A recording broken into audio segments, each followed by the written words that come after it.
There are three ways you change a country, especially a growing young country. The first is in the garden. The garden is a wonderful place. It's silent. It doesn't speak back to you like a human being, but you see the soil, you see the crops. It has a beautiful silent language that shows you how to do things without complaining. The garden is the best expression that I had when I was young, that if you have to command nature, you have to obey it first. If you don't obey nature, you know what happens. It comes back against you.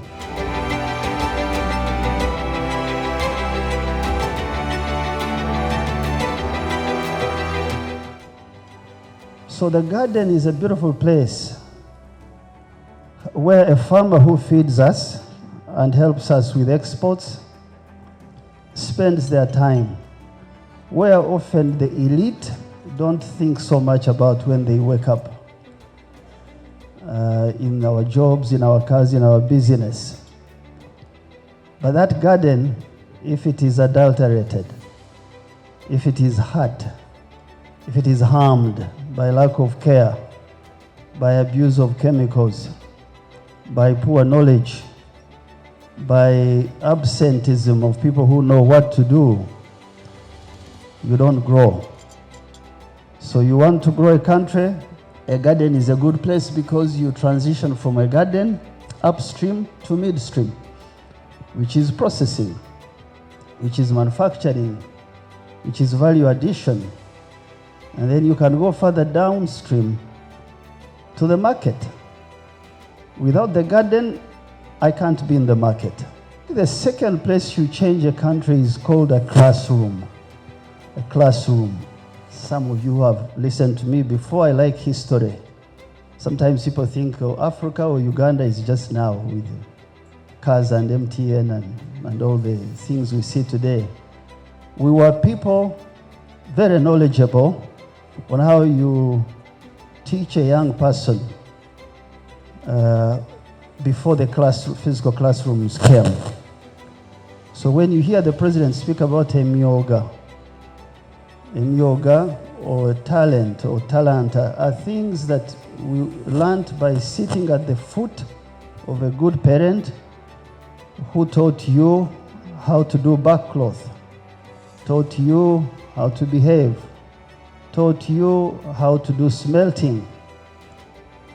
In fact, in my language, we have a smelting furnace that would make iron out of spears, was called a chirubi.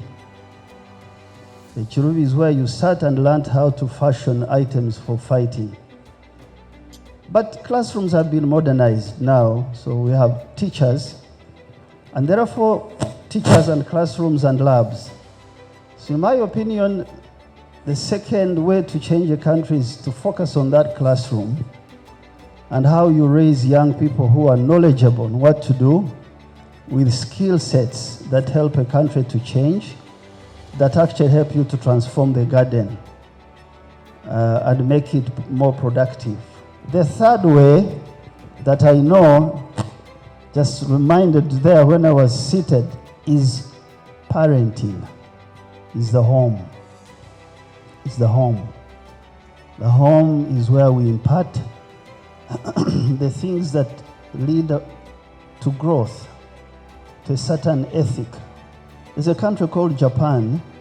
That country was governed from the year 1600 to around 1867 by a family called Tokugawa. Please don't worry about the names if you are not interested in history. Just listen to the underlying message. That family used to be called the shoguns, and they hired people called the samurais that kept the country unstable. Until the year 1868, when a young man called Okubu Tomishichi. Tomishichi came from the south, a prefecture called Satsuma, don't worry about the names. And his mission was, how do you create a modernizing elite for a country and use the king or the emperor as an emblem for collective national values.